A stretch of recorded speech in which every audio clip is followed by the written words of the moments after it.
Hi everyone, and welcome to this model about the production of next generation for battery cells.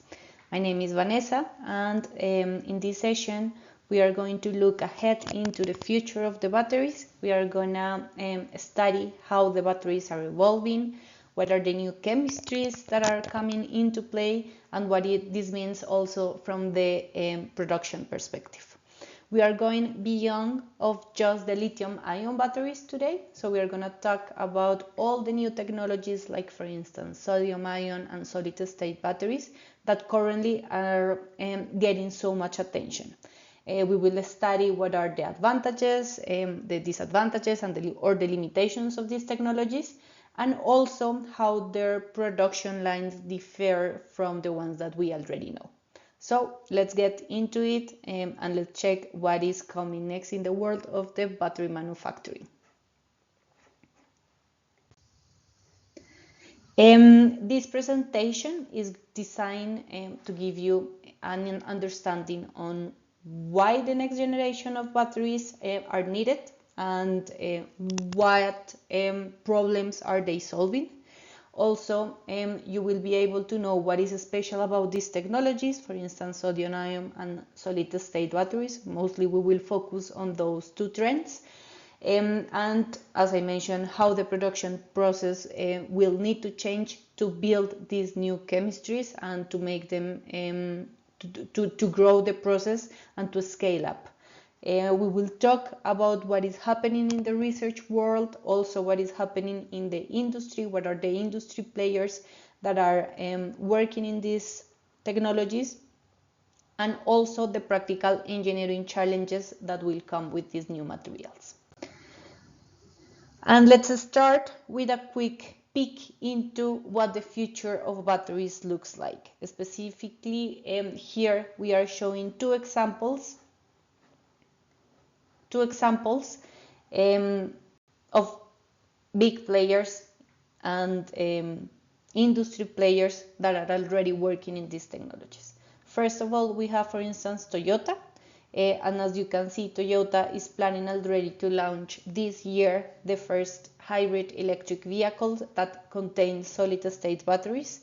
And this is going to be a huge step forwards because the solid-state battery could mean to have a much higher performance, faster charging, better safety.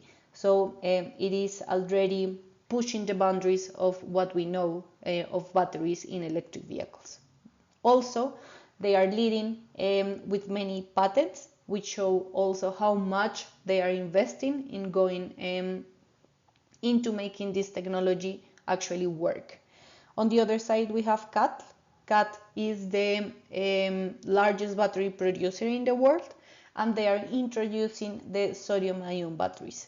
This is going to be a chemistry that doesn't need lithium at all. So it doesn't need neither cobalt, nickel. So this particular technology is a big deal for the cost and resources availability, since it does not rely on lithium.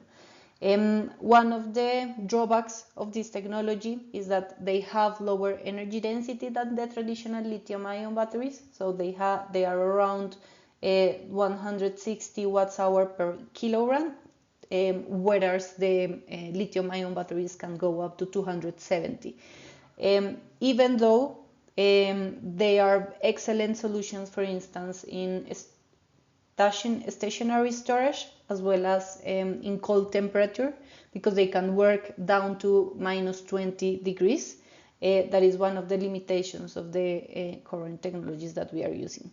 So we are already seeing very big companies that are investing into these different directions, and you can see some are focusing on performance, others are focusing on sustainability and cost. There is not going to be only one winner, but actually to develop all the technologies is what will bring us into pace with the batteries development. As I say, the next generation of battery is not just a hype, but actually is a global effort that is required to expand our technologies. We can see here all the different global development trends and all the different actors that are coming into place. This includes, for instance, startups. Also, it includes academics, research, and business groups, big business groups, automakers, government, all that are working together in the next leap of the battery technology. Why do we need that? The reason is basically, as we know, EV sales are growing and the adoption of electric vehicles is growing worldwide. Also, there is political pressure to reduce the dependency on critical raw materials like the lithium. So this is pushing to do or to incorporate new technologies as the sodium-ion batteries, and everyone is racing to build local battery manufacturing capabilities, especially as energy storage systems. So all of this is pushing the companies, but also the research and the academics to look into the next generation of batteries, and also putting together already some pilot lines to have early commercializations of these technologies, to test them in the field, and to form a strategic partnership, because none of this can be done independently. So let's go a little bit more technical and let's see why the next generation of batteries are so necessary. And there are these 4 topics that we will analyze. The first one is going to be the energy density, that is going to be related also with the performance of our batteries. Today's batteries can go up to 270 watts-hour per kilogram. And this is achieved with lithium-ion batteries, the ones that we already know. If we can push this up even slightly, we can get more range in our vehicles, as well as lighter packs. That are important improvements, particularly in the electric vehicles industry.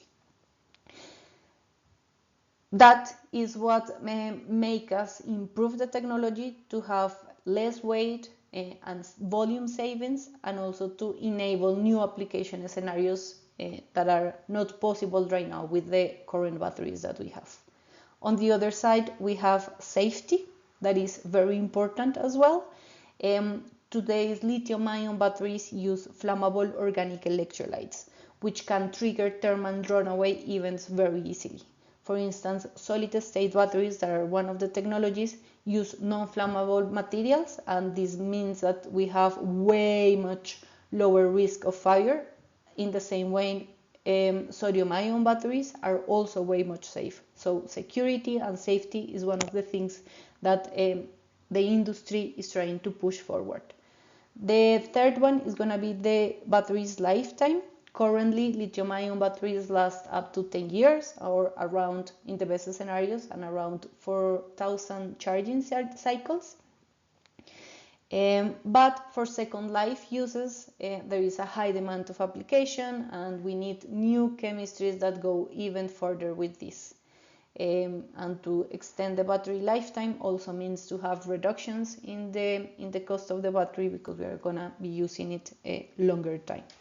On the other side, we have the resources availability. The demand of lithium, the demand of cobalt and nickel is limited. So these materials are getting every time more costly, and the production is concentrated in some specific regions that also some of those have ethical concerns during mining and so on. That's why chemistries like the sodium-ion, lithium-sulfur, or even the solid-state batteries are so exciting, because they offer a pathway to solving most of these issues.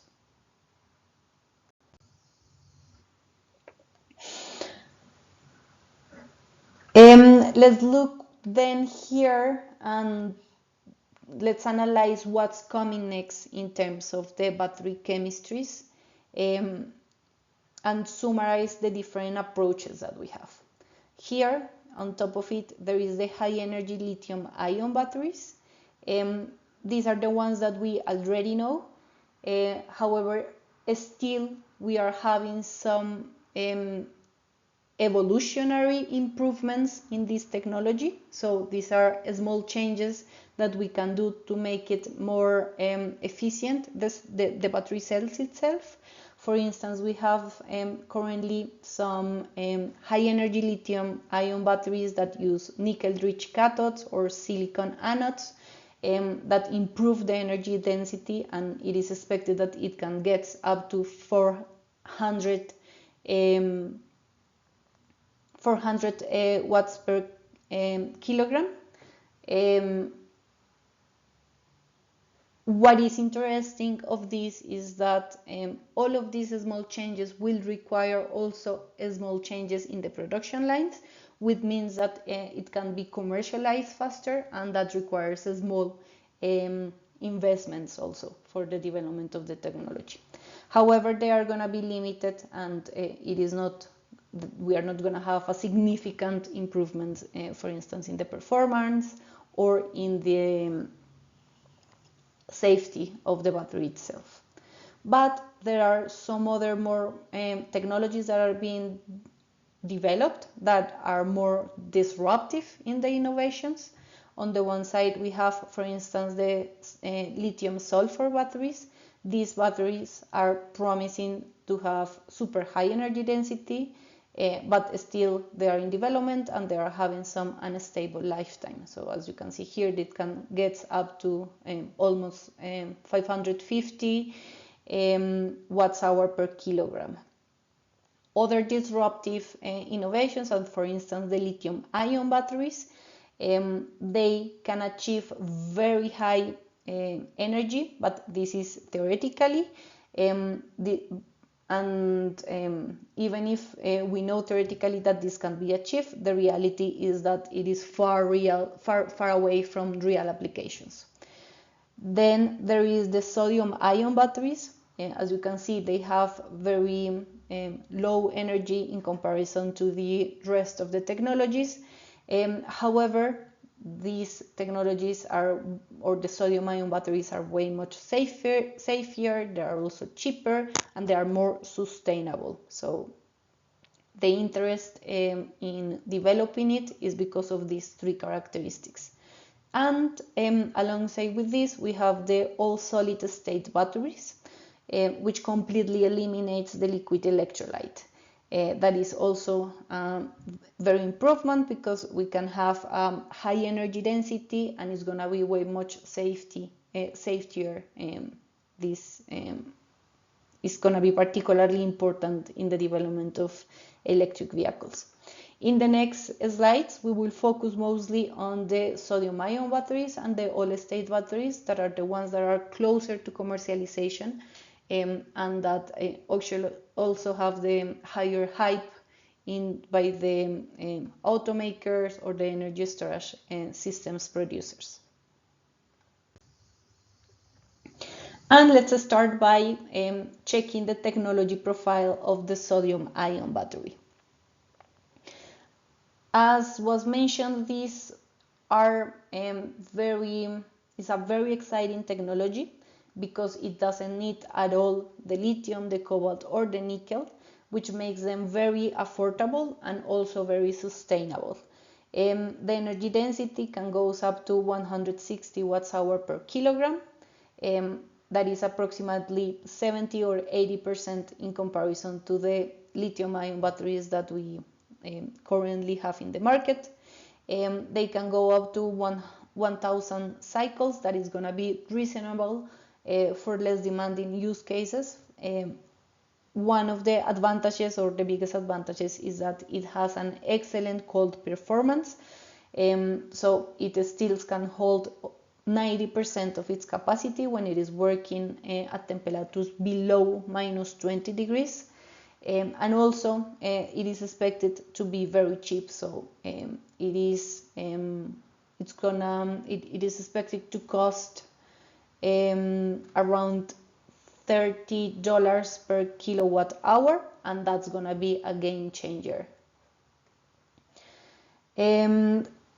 What else can offer this technology? So we know that it has a good safety performance. One of the biggest test, or the most important test for batteries, is the nail penetration test. And this technology has shown already that it can pass the nail penetration test without having any flames. That is interesting. Also, it allows fast charging. So it can outperform lithium-ion batteries in some configurations because it can fast charger. They have very high process compatibility with the current lithium-ion manufacturing lines, as we will check later. Yeah, and basically it is a technology that is very likely to scale and to get into the market with a cost-effective price. That is very important. Let's see now how the sodium-ion battery production line will differ from the ones that we already have in place, that are the lithium-ion batteries. So as you can see, most of the steps are going to be very similar, but there are going to be some key differences, especially in the initial part of the production, that is the electrodes production. One of the biggest differences is going to be the active materials that are being used. Sodium-ion batteries will use hard carbon or Prussian blue-type materials that are different to the ones that is used in lithium-ion batteries, that usually is graphite or an LFP and an NMC as the electrodes. So this is one of the major differences. The other difference is that the current collectors, in this case, the current collectors will be aluminum, and this is going to be different for the traditional lithium-ion batteries. In lithium-ion batteries, we usually use copper for the anode and aluminum for the cathode. So in this case, we will be using aluminum in both electrodes, and the consequence of that is that the welding and the bonding process has to change in the production. And finally, another important change is that the Prussian blue, that is the material used in the cathode, is going to be highly sensitive to water. And because of that, we need to have in the process moisture control. This means that the rooms where all of this is taking place must be dry rooms, and the material handling system must be very, very tight, and we have to ensure that there is a very low moisture level in the control. So all of these difference may affect a little bit the next steps.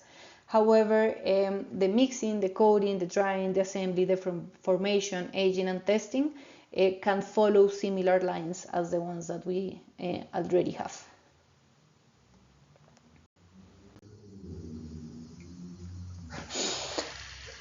After checking this, here there is the technology roadmap showing how battery chemistry has evolved from the lithium-ion and the evolution of the lithium-ion having these small improvements that have let us go up to almost 320 watts-hour per kilogram, but also how there are the new cell generations that have more disruptive changes, including, for instance, the sodium-ion, the solid states, and so on, and how this one can go further in the improvements of efficiency, how we are expecting maybe to get by 2030 already 3 times higher energy densities than what we can achieve today. Now let's shift to the most talked about future battery, that is the solid state battery. And let's see what makes it so special, because there are huge hypes about that, and it is very interesting to understand it. The very or the most important change in these batteries is that it actually replaces the liquid electrolyte with solid electrolytes. And these solid electrolytes will have then oxides, sulfides, and or polymers that are used to interact in this type of, as you can see, like a sandwich that is formed between all of these different materials. The consequence of this is that the battery will be not flammable, and also allows the use of pure lithium metals in the anodes that increase significantly the energy density. So we can go up to 500 watts hour per kilogram, even further with the development of the technology. It also allows us to have high cycle life, a very high thermal and mechanical stability, and also it has excellent safety capabilities, because there is no risk of leakage of the electrolyte, as well as no risk of toxic gases being released in the case of the thermal runaway. But on the other side, there are some challenges, so always we have to balance both. The first one is that this chemistry will need to have a completely new production process, because it is not as compatible as the sodium-ion battery, for instance, because it changes completely the way that we build the battery. In this case, as we will see, but you can't coat a solid-state electrolyte in the same way that we were applying the liquid electrolyte and the way it was soaked in the separators. That is not possible anymore. So even though the lab performance of this technology is amazing, it still requires a lot of work to make this happen at a mass production scale.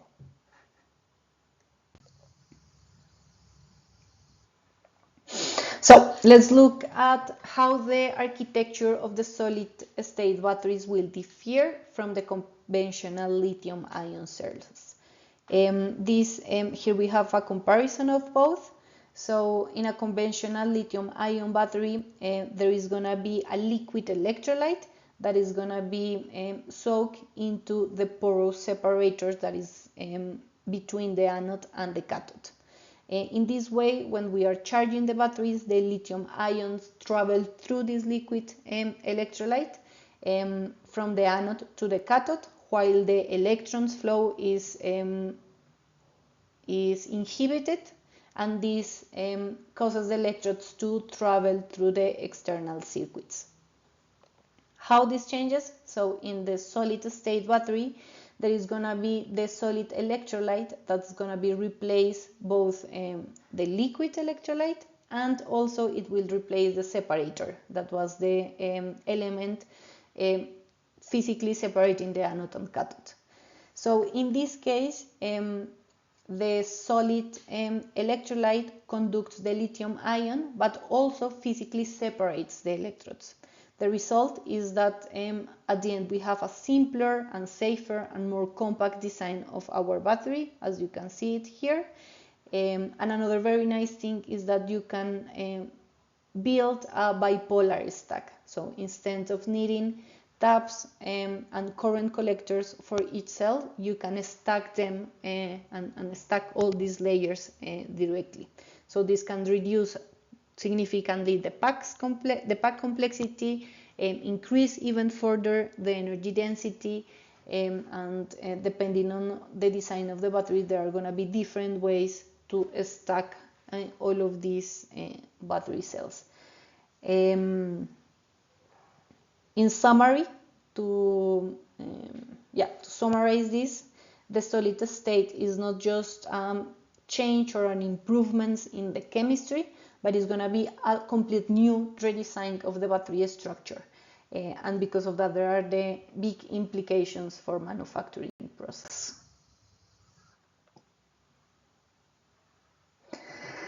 Solid state batteries have a lot of benefits, and they come as well with some challenges. So let's start summarizing again all the advantages that we have already discussed and making very clear what are the challenges of this technology. So as we have said, the technology itself, it is way much safer.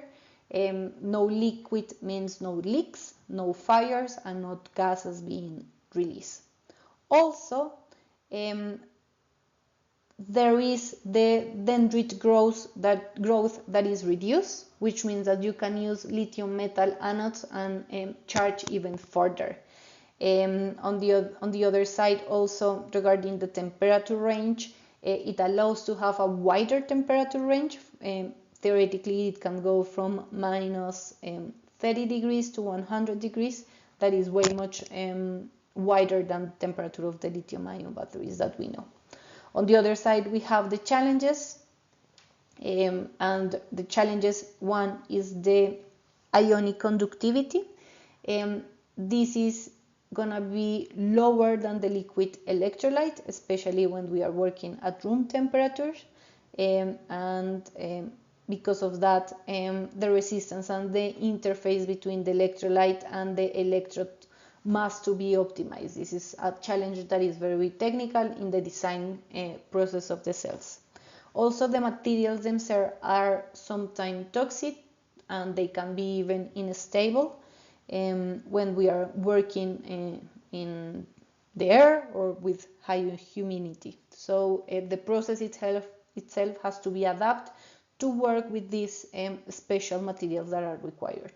And from the production standpoint, we still don't have the mature industrial scale for doing this and the whole manufacturing process. So it is not matter just to switch from one technology to the other, but a complete system, production, design, and experience in the field has to happen before to go this from a working concept to actually make it economically viable.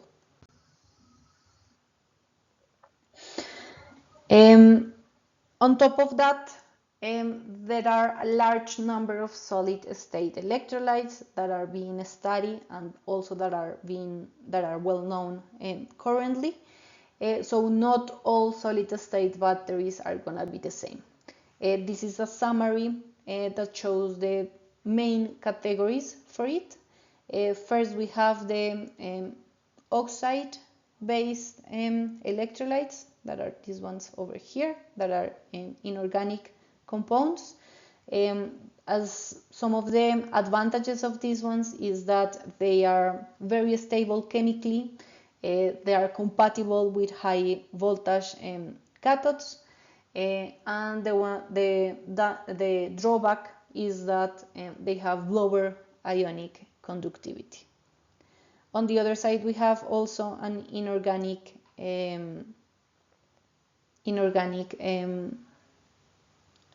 solid state electrolyte, that is the sulfide-based electrolyte.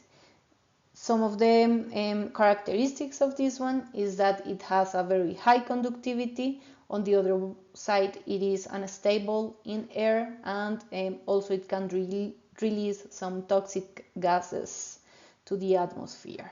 And the last one is gonna be the polymers-based electrolyte. This electrolyte makes easier all the manufacturing process.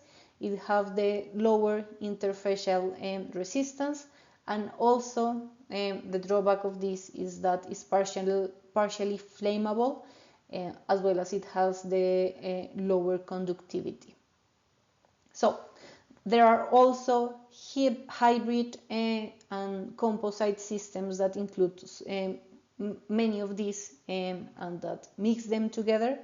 The big takeaway here is that there is not going to be also a perfect electrolyte. So each option will have more trade-off between safety, cost, and performance, and the solid state battery also has a lot of design decisions. that will directly affect the production, the environment, the processing methods, the supply chain, and the performance of the battery itself.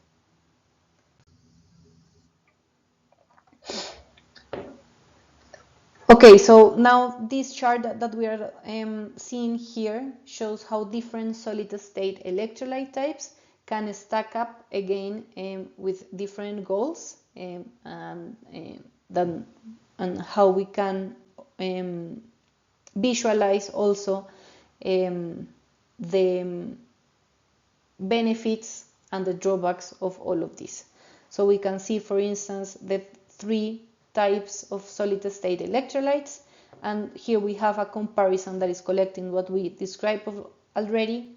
We are comparing, for instance, the thermal stability of the battery, the ionic conductivity, the mechanical strength, the production cost, and all of these different aspects, the cycle stability, elasticity of the material, and so on. So it makes one thing very clear that we already said, is that there is no universally superior material, as we have, for instance, sulfide-based types are great for the conductivity, the ionic conductivity, as you can see, but they are gonna be chemically unstable. The oxides, for instance, are super safe and are very stable, but their conductivity is less, is not as good, as well as the processability is gonna be limited. And the polymers are very cheap.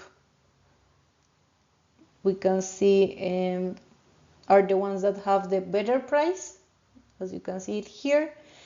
They are also very flexible, but they do not have a very good conductivity. Actually, it's very bad, and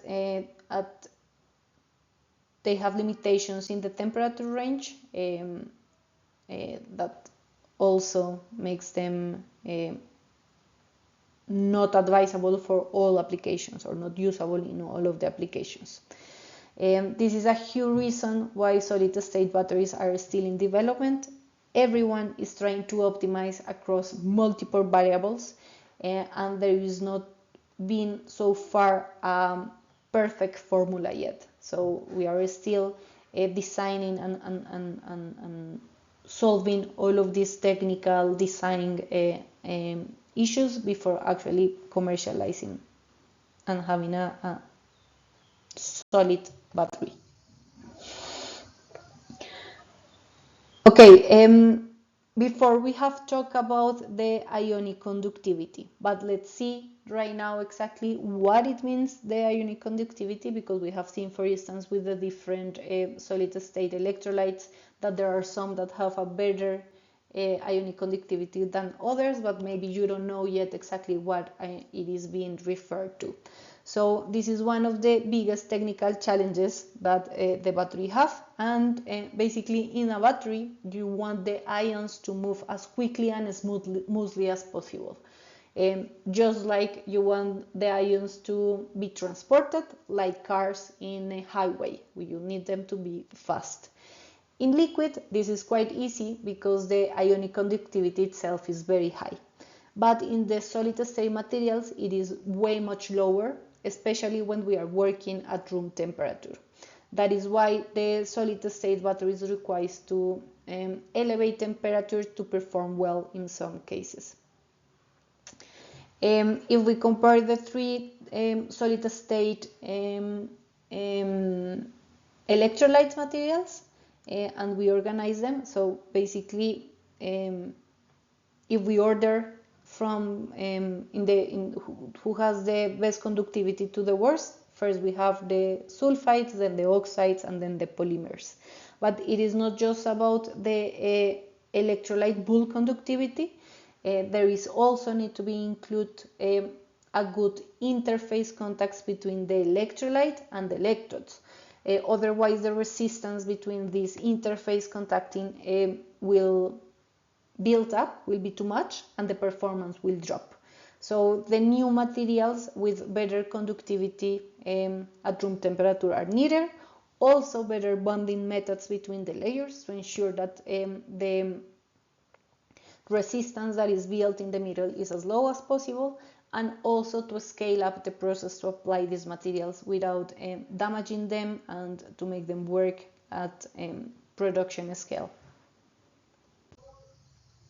Now let's see how the format of our cells will affect the production and the manufacturing process when using solid-state batteries.